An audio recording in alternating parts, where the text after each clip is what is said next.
Hey, Chief Year is coming up fast, and I'm kind of nervous. I don't know about you. I'm nervous too. Fortunately, in the comfort of my pocket with my phone nearby, I have the OBG project that's keeping me up to date.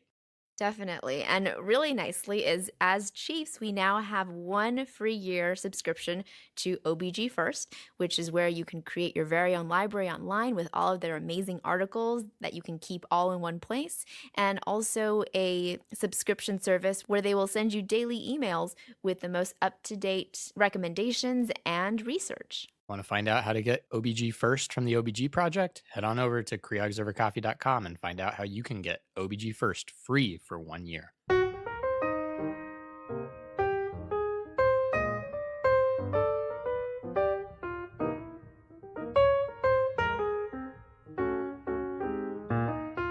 All right, guys, welcome back. This is Faye, And this is Nick. and this is Creogs Creogs over over coffee. coffee.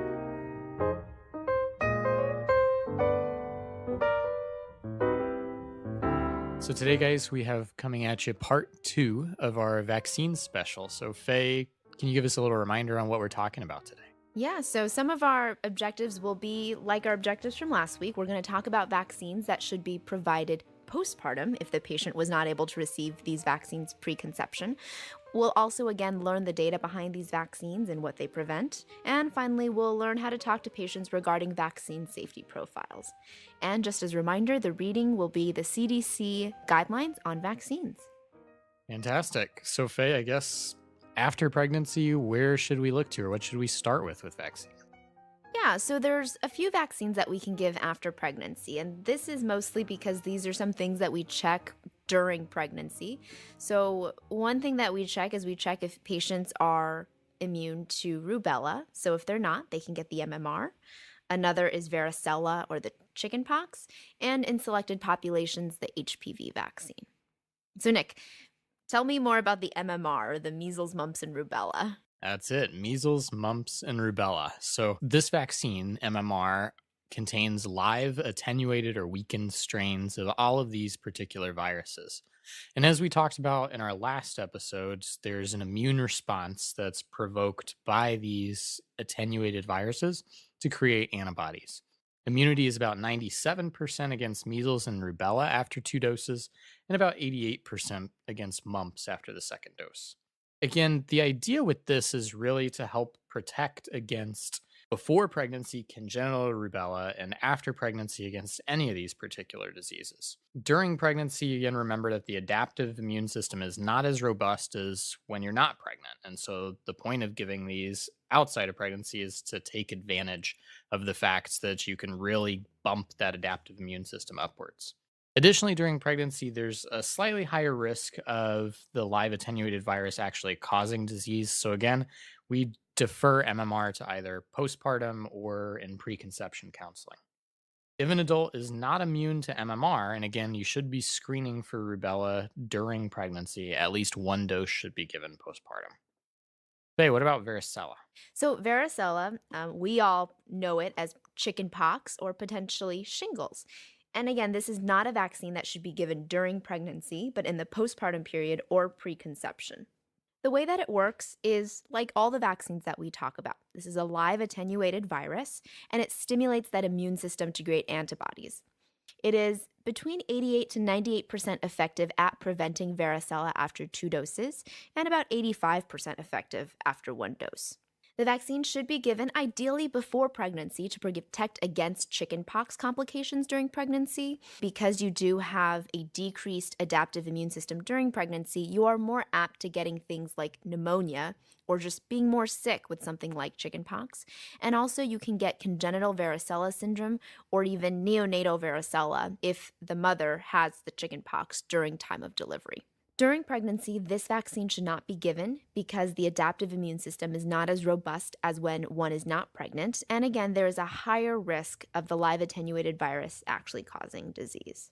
So let's talk about the last vaccine, HPV. Human papillomavirus. So, again, for HPV vaccine, the most recent or updated HPV vaccine is Gardasil 9, which protects against, as you might guess, 9 different strains of HPV. Protects against 16 and 18, which are the causes of 80% of cervical cancer cases. Protects against 6 and 11, which are the cause of 90% of genital warts, and another 5 types that can lead to cervical cancer, including 31, 33, 45, 52, and 58. If you want to go pick your lottery numbers, there you go. How does it work exactly? Just like we've talked about before. Again, it provokes an adaptive immune response. There are 3 separate shots that are indicated for people aged 15 to 45 with a very high efficacy. And this is a take home point for patients with close to 100% prevention of HPV virus. If patients are aged 9 to 14, 2 shots of Gardasil 9 are sufficient. HPV vaccine is not currently recommended during pregnancy, but should be administered to women up until the age of 45 if they haven't received the vaccine. Great time to give it actually is immediately postpartum while they're in the hospital, so that way they can get the second dose at their 6-week postpartum visit. Faye, you really dove in a last time to a lot of these vaccine safety profiles and some of the ingredients and such. So, do you mind leading us through some of that again? Sure. So let's first talk about the MMR. And I listed some of the ingredients in the vaccine because I think, again, people are very suspicious as to what goes into vaccines and how they may not be safe.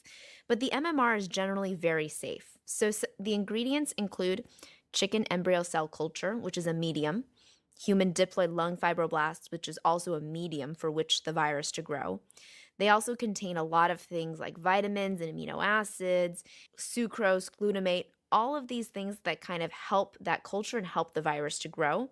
And also things like fetal bovine serum and neomycin, which is an antibiotic that prevents other things from growing in that medium. All of these things are safe. Side effects from the MMR vaccine are very similar to side effects of any vaccines. Anytime that you are provoking an immune response, you can get things like a fever, a loss of appetite, and just overall feeling sick for 2 to 3 days. With the MMR, it is also possible to get a rash, and it's also possible to get a very mild form of measles or mumps, but this is very rare. And even more rare is a severe allergic reaction. And if that were to happen, that is a true contraindication to getting that vaccine again. What about chickenpox or varicella, Nick? Yeah, so these ingredients are similar to what we've talked about before, actually, very similar to what you just talked about with MMR. And there are human diploid cells that contain DNA and protein. There's some sucrose and some gelatin. In terms of the multi-syllable ingredients, there's sodium chloride, monosodium glutamate, sodium phosphate, potassium phosphate, EDTA. Again, things that are really commonly found in things around us all the time that are determined to be safe, and especially in small quantities like these. Varicella vaccine also does contain neomycin and fetal bovine serum as well. The side effects that are common with the varicella vaccine include the same as most other vaccines: no sore arm, fever, mild rash, a little bit of pain and stiffness in that arm. Very rarely and very uncommonly can be severe infection or pneumonia. So, those are 2 to remember, but again, are very, very uncommon. Hey, finally, what about HPV? And the HPV, again, just has very similar ingredients once again. And again, remember, these ingredients are used to kind of help culture the vaccine. So these things include like vitamins, amino acids, mineral salts, carbohydrates. There is a little bit of aluminum in HPV, as we established last time, which is safe. And there's also things like sodium chloride, which is salt, polysorbate. There is that neomycin and yeast protein again. Side effects, again, are the same with HPV vaccine as with a lot of other vaccines, and this includes pain, redness, swelling, soreness of the arm where the shot was given, and very unlikely are things like fever, headache, feeling tired, nausea, muscle or joint pain, or overall feeling ill. Nick, that's pretty much it for vaccines after pregnancy. I mean, as we know, there are many other vaccines out there, but we won't talk about them today. So let's go ahead and sum up. Sounds great. So we talked about 3 particular vaccines today, Faye, that would be ideal to be given in the postpartum period or as part of preconception counseling: MMR, measles, mumps, rubella; varicella or chickenpox; and finally HPV. We said that MMR, to start, again contains live attenuated strains of each of those viruses, has about 97% efficacy after 2 doses, and ideally would be given before pregnancy to protect against congenital rubella. We don't give it during pregnancy because of a higher risk of the virus potentially causing disease. And we should be screening at least for rubella immunity during pregnancy so we can identify those who may be at risk postpartum. Next, we talked about varicella, which is also a live attenuated virus and should not be given during pregnancy. We should be giving it Like Nick said before pregnancy in that preconception stage, but if not, we can also give it postpartum. It is very effective, 88 to 98% effective at preventing varicella after just 2 doses. Finally, we talked about the HPV vaccine, which again protects against 9 different types of HPV, 16 and 18 that cause 80% of cervical cancer cases, as well as 5 other types that cause cervical cancer, 31, 33, 45, 52, and 58, and then 6 and 11, which cause 90% of genital warts cases. And 3 separate shots should be given to people aged 15 to 45, or 2 shots if aged 9 to 14. And it's almost 100% effective against HPV. So, really, you should encourage your patients to go out and get this. It's a great time to give it immediately postpartum in the hospital and then 6 weeks after for their second dose at the postpartum visit.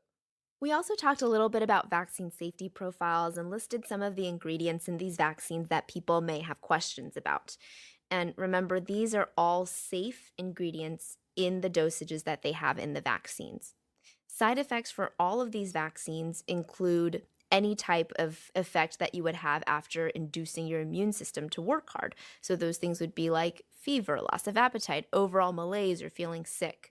Now, with the live attenuated vaccines, there is a small possibility of getting a very mild form of the disease.